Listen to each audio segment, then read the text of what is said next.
Bonjour, moi je m'appelle Eudoxie Ngongo. Je suis missionnaire xavérienne, d'origine congolaise bien sûr, à mission en Thaïlande. Bonjour, frères et sœurs qui nous suivez. Je m'appelle aussi Francine Bissimo. Je suis congolaise de Bukavu, de l'archidiocèse de Bukavu. Et je suis en mission en Thaïlande.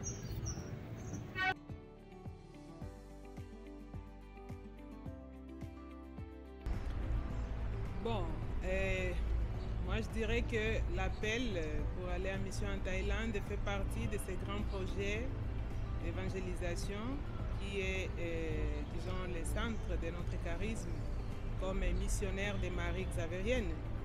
Et donc, aller en Thaïlande, pour moi, c'était un appel à répondre à ces besoins et à ces charismes que nous avons dans l'Église, qui nous envoie pour l'évangélisation de nos chrétiens. Et la Thaïlande est l'un de ces pays qui a encore tant besoin dans ce sens. Et c'est pour cela que je suis partie là-bas, parce que j'ai cru qu'en allant là-bas, j'aurai la possibilité de vivre pleinement notre charisme en tant que missionnaire. Je vais parler des défis. Les défis, il y en a beaucoup, ici ou ailleurs, partout il y a des défis. En arrivant en Thaïlande, avant tout, c'était une terre inconnue. Le Congo avec l'Asie, nous n'avons surtout la partie, parce que la Thaïlande fait partie de l'Asie du Sud-Est, on n'a pas assez de communication. Donc, je suis arrivée, je ne savais rien de la Thaïlande. Alors, le premier défi, c'est d'abord la mission elle-même. Je me trouve nouvelle. J'étais la première africaine religieuse arrivée en Thaïlande, pas comme congolaise, parce qu'il y a des Congolais, il y a les Africains. Mais dans le monde religieux, j'étais la première femme, parce qu'il y avait déjà un Africain, le Père Thierry, missionnaire xavérien, et moi j'étais la deuxième. Donc d'abord tu te trouves, quand on a des rencontres, c'est pas quoi, tu es l'unique tache noire peut-être, non? Déjà c'est un défi. Alors il faut être bien assise en soi-même, non? Pour se retrouver, pour ne pas se voir étrangère, parce que dans l'église, tous et toutes, nous sommes filles et fils de l'église. Donc au moins cela, ça m'a aidé à me retrouver en ayant cette compréhension. Et puis en arrivant, nous missionnaires, pour le moment, grâce à Dieu, nous avons déjà une communauté ou deux communautés. Et on a une maison et un toit, alors ça nous rassure. Et tout de suite là, la première chose à faire, c'est l'apprentissage de la langue thaï, qui n'a rien à voir avec nos langues ici, que ce soit les langues bantoues ou les langues occidentales. Et ils ont les caractères, nous avons les alphabets. Alors, nous, comme missionnaires, nous avons pris l'orientation des 2 ans d'études de langue. Du lundi au vendredi, aller à l'école chaque jour, uniquement pour la langue. Et là, c'est une langue très difficile. Elle n'est pas impossible grâce à Dieu. Alors, petit à petit, on commence à zéro, à t'apprendre vraiment comme un petit enfant. Que tu aies, je ne sais pas, 50 ans, je ne sais pas quoi. Tu commences avec les A, comment, c'est une langue tonale, ils ont 5 tons. Alors on commence. Parfois on se retrouve comme un bébé, comme un petit enfant, mais il faut accepter vraiment de redevenir enfant pour pouvoir se mettre sur les bancs de l'école et commencer à apprendre tout ça. Et dans cet apprentissage de langue, il y a le découragement, parce que vraiment, même après ces 2 ans-là accomplis, tu fais d'abord une année, tu entends, tu vas à la messe, tu ne comprends rien. Heureusement, on connaît les parties de la messe. Par la foi, on est là, on se prépare bien avant. Mais parfois, il y a le découragement. Est-ce que je saurais parler cette langue? La langue, vraiment, c'est un des grands défis. Mais grâce à Dieu, on arrive à surmonter. Et deuxième chose, pour moi personnellement, j'ai trouvé la nourriture. Parce que ça fait partie, on ne peut pas vivre sans. Et la façon de cuisiner, c'est pas comme nous. Bien que il y a le riz, il y a le poisson, il y a la viande, il y a les légumes, comme je sais pas que le climat, c'est un climat tropical, plus ou moins. Mais eux, ils mélangent beaucoup de goûts et c'est très épicé. Et parfois, l'estomac n'accepte pas tout. Et alors, quand on est invité quelque part, on se sent un peu dérangé. Ça, c'est un défi. Il y a la culture, les traditions. C'est un peu différent parce que là, la religion qui domine, c'est le bouddhisme. Et ce bouddhisme ici, ça entre dans tout, disons, dans toute la vie d'un Thaïlandais, qu'il soit chrétien ou non. Et aussi leur culture, tradition, elle est très forte. On dirait que la culture est au-dessus de l'évangile. Donc des choses à respecter. Certaines choses que toi tu banalises, pour eux disons, c'est un péché faire une chose pareille. Donc un peu, je ne peux pas énumérer tout quand même. Oui, je partage les mêmes défis. À cela, je peux ajouter aussi le défi du climat. C'est pas moindre aussi le climat en Thaïlande parce qu'il fait très chaud. Et les premiers moments, c'est difficile pour s'adapter. Pendant qu'on est en train de s'efforcer pour apprendre la langue, mais tu dois lutter avec le climat aussi. Et je vous assure que c'est pas facile. Nous venons des petites montagnes là de l'Est, de Bukavu que vous connaissez bien, et il fait frais. Alors, pour pouvoir s'adapter là-bas, parfois il faut un peu plus de motivation pour dire oui, je m'y adapte petit à petit. Mais à la fin, c'est le Seigneur qui donne aussi la grâce.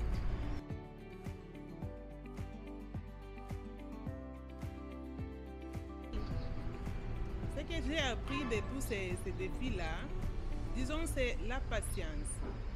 La patience, c'est parce que quand on arrive dans un lieu, on ne peut pas prétendre connaître tout ou pouvoir résoudre aussi les problèmes qui se présentent. Il faut cette patience-là d'entrer petit à petit, de comprendre les choses, même celles qui semblent banales. Comprendre les pourquoi. Pourquoi ce peuple agit de telle façon et pas de telle autre façon.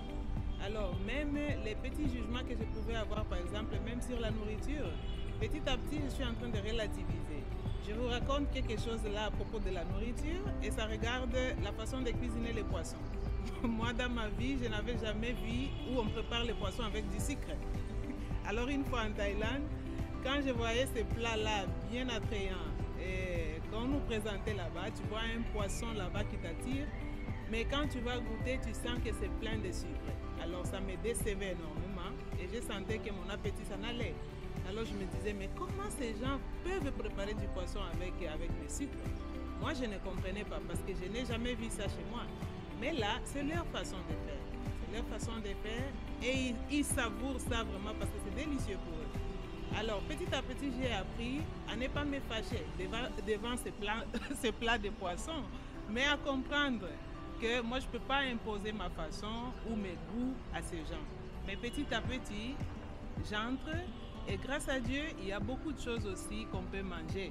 Si au début, ces plats-là ne me vont pas, je peux quand même manger quelque chose d'autre qui se trouve même dans le milieu. Mais petit à petit, l'idéal serait d'entrer, de pouvoir partager aussi ce qu'eux mangent. Et je vois que même en cela, il y a un tout petit peu de progression parce que le Seigneur aussi aide et donne aussi la grâce.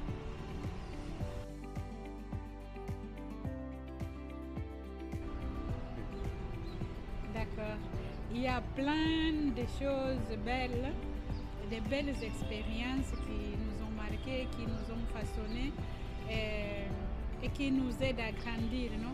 À se retrouver, pas tellement congolaise, pas même thaïlandaise, mais on devient citoyenne du monde. Parce qu'il y a la culture où les cultures nous façonnent, les cultures où nous arrivons. Alors, le peuple thaïlandais, c'est un peuple très généreux, très vraiment généreux, souriant. On sait que la Thaïlande, c'est le pays des sourires, nous on appelle comme J'ai circonscrit non, dans notre paroisse, ça s'appelle notre Our Lady of Mercy, Notre-Dame de la Miséricorde. C'est une paroisse bien mouvementée. Il y a les missionnaires de PIME, nous collaborons avec eux. On se trouve vraiment une parmi eux, bien accueillis, bien aimés, bien intégrés, je dirais, même s'il y a des difficultés. Non? Quand tu n'es pas là, les gens s'intéressent. Où est-ce qu'elle est partie? Pourquoi il y a 2 jours je ne la vois pas? Ça donne quand même, alors il y a quelqu'un qui s'intéresse à moi. Il y a cette fraternité qui s'est créée.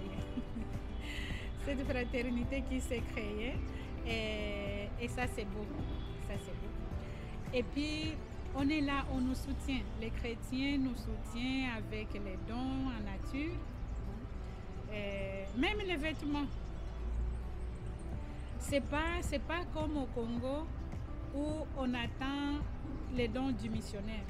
On attend que c'est les prêtres, c'est la sœur qui aide, il a de l'argent, c'est pas quoi. Là, on sait que les prêtres, les religieux, ils ont fait le vœu de pauvreté. Ce sont eux qui viennent et font les dons. C'est difficile que les prêtres ou les sœurs, disons nos communautés, aident les gens en difficulté. Mais les chrétiens, ce sont eux qui, vraiment, moi je dirais qu'en Thaïlande, on me nourrit et on me vêt, on dit, c'est pas, de vêtir, n'est-ce pas? Ça sont les choses matérielles. Mais les choses spirituelles, ce qui m'a touché beaucoup, moi je suis responsable de la catéchèse, de la confirmation des adultes. On fait une année, et puis j'ai un petit groupe, 5 catéchistes pour ces groupes-là de la confirmation. Je fais la formation à ces catéchistes-là, et puis les catéchistes, ils donnent la catéchèse. Et quand on entend l'histoire des conversions, parce que ce sont les adultes qui, en tout cas, ces recherches à un certain moment de la vie, ils ne savent plus, ils n'ont pas de repères. Et alors, ils entendent, ou peut-être il a étudié dans une école catholique, et il se rappelle qu'il y a le christianisme, alors il vient à la recherche, il tombe dans notre paroisse, et il fait le chemin des catéchuménats. Et ça me marque beaucoup, et ça m'aide moi-même à grandir dans ma foi. Et quand j'entends la personne qui raconte sa conversion, elle dit, maintenant, je ne me sens plus seule dans ma vie. Je me sens accompagnée, j'ai quelqu'un qui veille sur moi, je ne me sens plus seule. Ça, c'est comme une répétition de presque tous ces bouddhistes-là qui se convertissent au christianisme. Ils sentent la présence du Seigneur et ils se sentent, ils disent, maintenant, je sais pourquoi je dois vivre. J'ai une motivation pour vivre. Et pourtant, nous, des traditions chrétiennes, parfois, on donne ça pour acquis. Non? Que le Seigneur est là, c'est pas, je ne fais pas tellement référence. Mais quand on accompagne quelqu'un qui vient du bouddhisme, il reçoit la foi en étant déjà 50, 40 ans, 60 ans. Tu vois comment est-ce qu'il compare sa vie avant et maintenant. Et ça m'aide personnellement à dire merci Seigneur pour le don de la foi. Tout ce qu'on peut dire est que les portes sont ouvertes en Thaïlande. La Thaïlande est un pays qui a tant besoin en termes d'évangélisation, en termes de témoignage. Parce que peut-être évangéliser d'une façon massive comme ça s'est fait ailleurs ou dans des pays de tradition chrétienne, c'est pas possible. Mais là-bas, il y a tellement besoin parce que la chrétienté est encore, disons, très minoritaire. Très minoritaire là en Thaïlande. Et on voit que c'est une église qui a besoin de quelqu'un qui puisse l'aider à s'ouvrir aussi à l'aspect missionnaire, à la dimension missionnaire. Et on est encore très peu en Thaïlande. Et donc, s'il y a beaucoup d'autres personnes, des jeunes qui désirent aussi donner leur vie de cette façon-là, la Thaïlande, c'est un pays ouvert. Même s'il n'y a pas un grand pourcentage, mais quand même, il n'y a pas non plus de persécution pour les chrétiens. Et donc, on peut vivre tranquillement et on peut témoigner sa foi et sa vie chrétienne d'une façon libre et sereine aussi. Seulement qu'il faut avoir une grande patience de ne pas se précipiter à voir, disons, les résultats. Parce que comme on a dit au début là, le bouddhisme a des racines très très profondes et c'est pas qu'on peut procéder aux conversions des groupes ou des masses comme ça, comme cela s'est passé peut-être dans l'histoire quelque part. Donc là, c'est l'esprit qui agit et petit à petit, on arrive aussi à découvrir que ce n'est pas de l'esprit qui agit dans la vie des gens. Et nous-mêmes, là, en tant que missionnaires, nous sommes un petit groupe. Nous sommes un petit groupe seulement de 7 personnes pour le moment. Et nous avons besoin même des volontaires, des jeunes volontaires qui ont aussi envie de donner un service. Ça peut être d'1 mois, 2 mois, 6 mois, 1 année, 2 ans. Et même des familles aussi. C'est quelque chose de magnifique. Tout le monde peut contribuer à la mission d'une façon ou d'une autre. Et donc, bienvenue à tous ceux-là qui voudraient aussi. Ajouter une chose à ce que Francine vient de dire. Non? Moi, je dirais la mission, c'est une aventure de foi. Et si on me demandait à moi de définir qu'est-ce que la mission vraiment, je dirais la mission, c'est rencontre, accueil, ouverture, partage et merveille. On se découvre un peuple. Moi, je révèle mon peuple au peuple thaïlandais et à partir de moi, je révèle le peuple thaïlandais à mon peuple. Et donc, c'est une rencontre, une découverte. Et puis, moi, Eudoxie, s'il y aurait encore une autre vie, moi, je referais le même choix. La consacration pour la mission. Parce que, comme Saint Paul a dit, on est tous à tous. Tout à tous. Non? Et ce trésor de la foi qu'on a reçu, vraiment la foi, c'est un trésor, sans blague. Et alors, quand moi, je regarde, il y a les autres qui en manquent, je sens mal. Et je peux pas contenir ces grands trésors. Alors, il faut la partager. On voit les églises au Congo sont pleines, mais c'est pas comme a dit la sœur Francine, c'est pas la même chose ailleurs. En Thaïlande, les chrétiens, on n'arrive même pas à 1%. C'est pas pour autant que le peuple thaïlandais est mauvais, non. Mais ça manque cet esprit, cette espérance.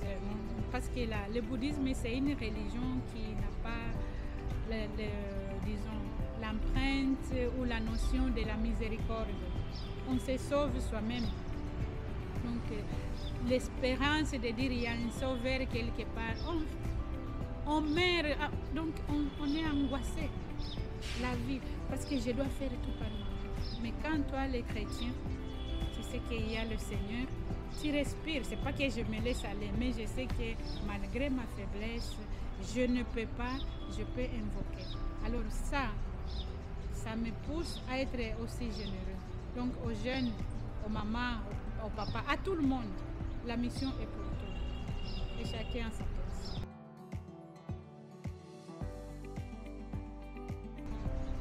Le fait d'être en habit laïque, c'est un signe distinctif que nous avons vraiment comme particularité pour les missionnaires des Maries xavériennes.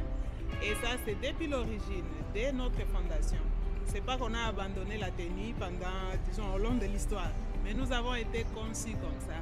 Et nos fondateurs ont voulu que nous soyons comme ça, parce que même en se présentant en habit laïque, pour nous, c'est un signe.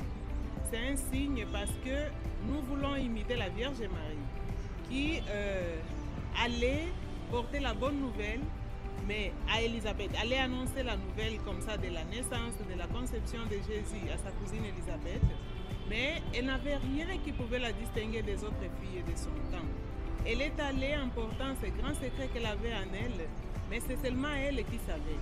Et c'est après, c'est Jésus-là qu'elle-même portait en elle et qui la conduisait pour aller rencontrer la cousine Élisabeth. Et alors, quand nous partons comme ça, à l'exemple de Marie, nous voulons que Jésus se manifeste à travers notre vie. notre même façon de nous présenter auprès des gens, que ce n'est pas nous qui devons apparaître au premier moment, mais c'est Jésus qui est en nous qui doit apparaître. Et puis le fait d'être simple comme ça nous aide à entrer en relation simple et pratique, disons, avec les gens. Il n'y a pas beaucoup de distance parce qu'il y a des coins qui ne supportent même pas la présence de prêtres ou des missionnaires ou même des sœurs. Et alors, on ne doit pas nous distinguer de très loin. Quand on nous voit que les gens commencent à fuir en disant que celle-là c'est une sœur, celui-ci c'est un père. Et donc, petit à petit, dans la relation interpersonnelle avec les gens, on arrive à comprendre qui sommes-nous et quel est ce grand trésor que nous portons en nous. Et ce trésor-là, c'est Jésus que nous voulons partager avec tout le monde. Qu'il soit riche, qu'il soit pauvre, quel que soit son rang social, notre aspect extérieur ne doit pas l'éloigner de nous. C'est pas dire que les sœurs qui ont l'uniforme, disons, elles ne sont pas pratiques ou je ne sais pas quoi, c'est leur choix. L'église est multiforme, multicouleur. Non? Et alors, comme a dit la sœur Francine, c'est ce que nous... Disons, le fait de me présenter comme ça, je tresse. Chez nous, il y a celles qui tressent, celles qui ne tressent pas, comme la sœur Francine, celles qui coupent les cheveux. Il y a aussi celles qui mettent le foulard. Il y a cette liberté de se présenter extérieurement selon le milieu où nous nous trouvons. Quand j'étais en Italie et en Thaïlande où je suis, je m'habille en pantalon comme les Thaïlandaises, comme les Italiennes. Je m'habille en jupe. J'arrive au Congo, je m'habille en pagne. C'est comme ça que nos fondateurs nous ont voulu. On s'habille comme les femmes de ces milieux-là, modestes, simples et dignes.